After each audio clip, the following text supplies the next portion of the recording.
A menudo miramos al pasado para entendernos a nosotros mismos. Esta noche, dirigimos nuestra atención al año 1894 y a la solemne historia de Benjamin Pitezel. Es un caso que nos recuerda que detrás de los registros históricos hay personas reales, cuyas vidas fueron cambiadas irrevocablemente por los eventos que ocurrieron. Esta es su historia, lo mejor que se puede contar. La narración, sin embargo, no comienza con el señor Pitezel, sino con el hombre que orquestaría su fallecimiento, Herman Webster Mudgett, más conocido en el mundo como el Dr. Henry Howard Holmes. Para 1894, Holmes era el propietario de un vasto y laberíntico edificio en Chicago, un hotel apodado por la prensa como el Castillo del Asesinato. Era un monumento a su mente oscura y retorcida, un lugar de pasajes secretos, habitaciones insonorizadas y un destino final y aterrador en el sótano. Si bien el caso Pitezel se desarrollaría lejos de los muros del castillo, el hombre en su centro era un producto de esa siniestra arquitectura. Encantador, brillante y completamente desprovisto de alma. Benjamin Pitezel era carpintero de oficio, un hombre con una familia y una debilidad por el alcohol. Su camino se cruzó con el de H. Holmes en Chicago, y pronto se convirtió en la mano derecha leal, aunque a menudo manipulada, del doctor. Pitezel era una especie de inventor, y sus habilidades fueron útiles para Holmes, ayudando a construir algunas de las extrañas características del Hotel de Chicago. Pero más que un empleado, Pitezel se convirtió en un cómplice de confianza en los numerosos esquemas fraudulentos de Holmes. La suya fue una asociación extraña y desigual. Holmes era el autor intelectual carismático, exudando un aura de riqueza e inteligencia. Pitezel era el asociado maleable, un hombre desgastado por la vida y fácilmente influenciable por la promesa de dinero fácil. Parecía ciego a las verdaderas profundidades de la depravación de su socio, viéndolo como un estafador inteligente, en lugar del monstruo que realmente era. Esta confianza, este error de juicio fundamental sobre el carácter, en última instancia, le costaría a Pitezel y a su familia todo. En el verano de 1894, Holmes ideó lo que él creía que era su plan más ingenioso hasta el momento: un esquema de fraude al seguro de vida. El objetivo y participante dispuesto era Benjamin Pitezel. El plan era que Holmes contratara una póliza de seguro de vida de $10,000 para Pitezel, con la Fidelity Mutual Life Association. Pitezel viajaría luego a Filadelfia, donde simularía su propia muerte en una falsa explosión de laboratorio. Holmes conseguiría un cadáver desfigurado de una escuela de medicina, lo haría pasar por el cuerpo de Pitezel y se repartirían la cuantiosa suma. La esposa de Pitezel, Carrie, fue incluida en la conspiración. Aunque dudó, fue persuadida por las confiadas garantías de Holmes y la promesa de seguridad financiera para sus 5 hijos. Creyendo que era un crimen inteligente y sin víctimas, Benjamin Pitezel viajó a Filadelfia para desempeñar su papel, sin saber que Holmes ya había reescrito el guión, eligiendo a su socio no como un copartícipe, sino como la víctima. A principios de septiembre de 1894, en una propiedad alquilada en Filadelfia, se suponía que tendría lugar el acto final del fraude. Pero H. Holmes no tenía intención de encontrar un cadáver sustituto. El cuerpo más conveniente era el del propio Benjamin Pitezel. Holmes asesinó a su asociado de mucho tiempo, probablemente usando cloroformo para dejarlo inconsciente, antes de prender fuego a su cuerpo con benceno para simular la explosión planeada. El engaño que siguió fue magistral. Holmes, con su conocimiento médico y su inquebrantable compostura, identificó con éxito el cuerpo gravemente quemado como el de Pitezel ante las autoridades. Incluso llevó a una de las hijas de Pitezel, Alice, de 15 años, a la morgue para una identificación formal. Un acto de crueldad calculado para añadir legitimidad a su afirmación. Con la ayuda de un abogado desprevenido, Holmes cobró la póliza de seguro de $10,000. La primera parte de su plan fue un éxito completo. Benjamin Pitezel estaba muerto y Holmes era $10,000 más rico.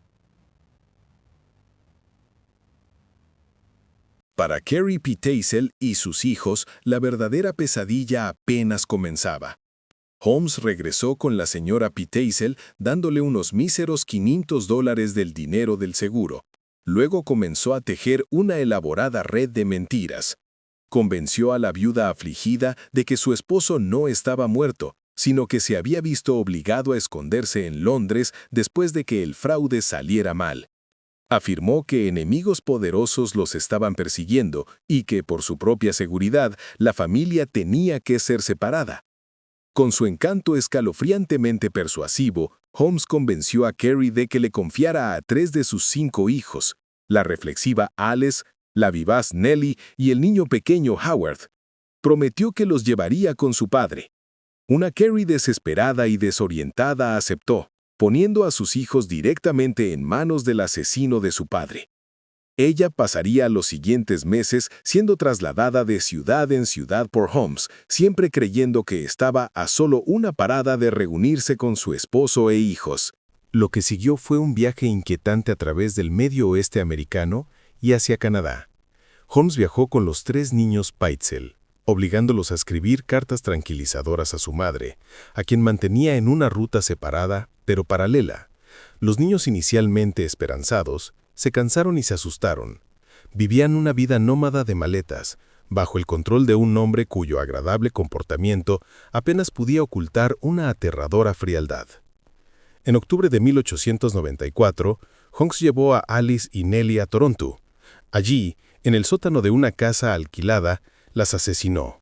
Las forzó a entrar en un baúl grande, probablemente gaseándolas hasta la muerte a través de un agujero que había perforado en la tapa.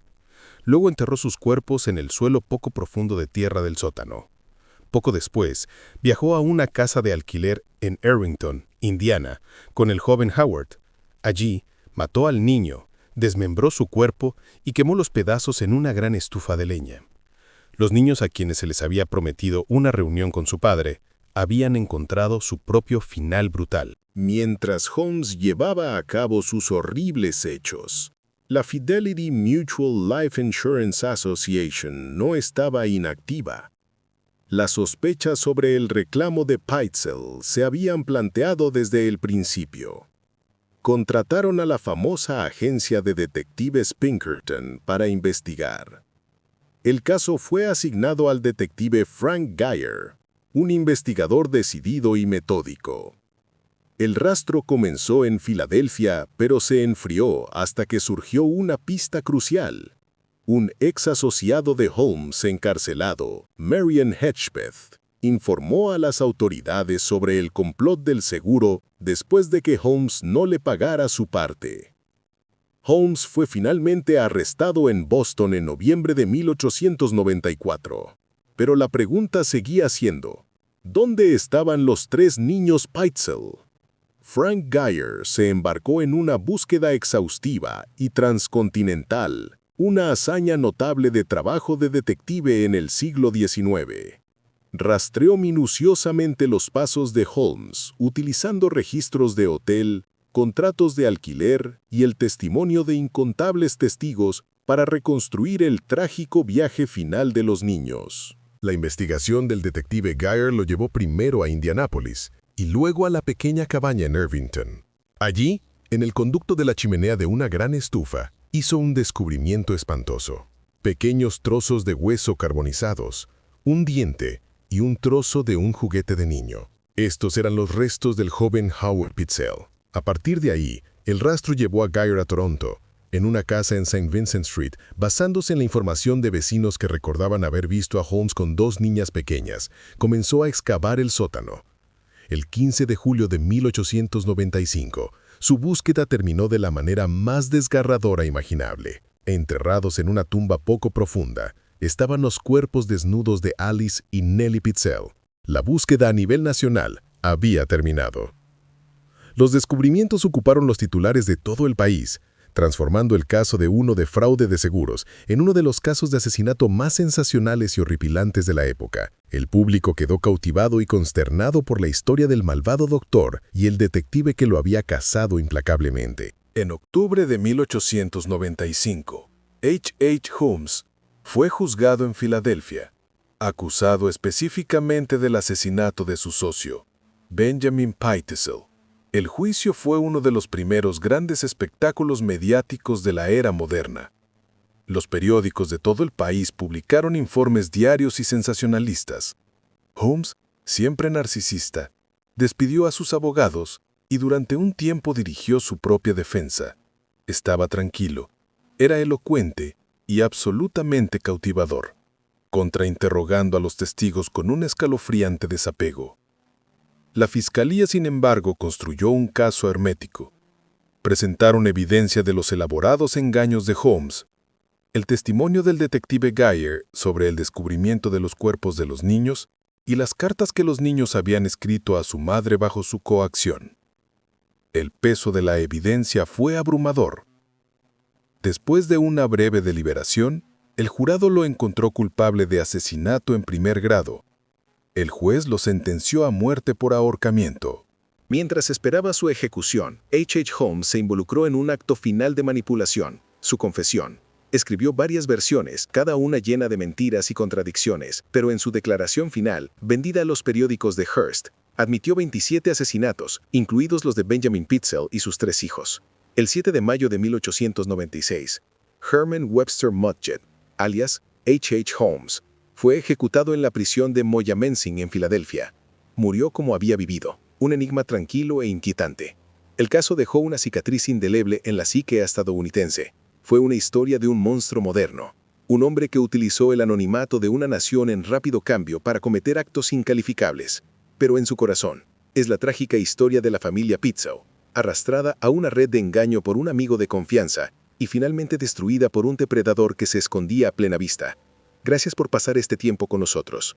Reflexionar sobre estos eventos pasados es una forma de recordar a los individuos involucrados y el impacto que tuvieron sus historias en sus comunidades. Si tienen alguna opinión sobre el caso de hoy, los invitamos a compartirla respetuosamente en los comentarios a continuación. Esperamos que se unan a nosotros nuevamente para nuestro próximo caso de crimen verdadero.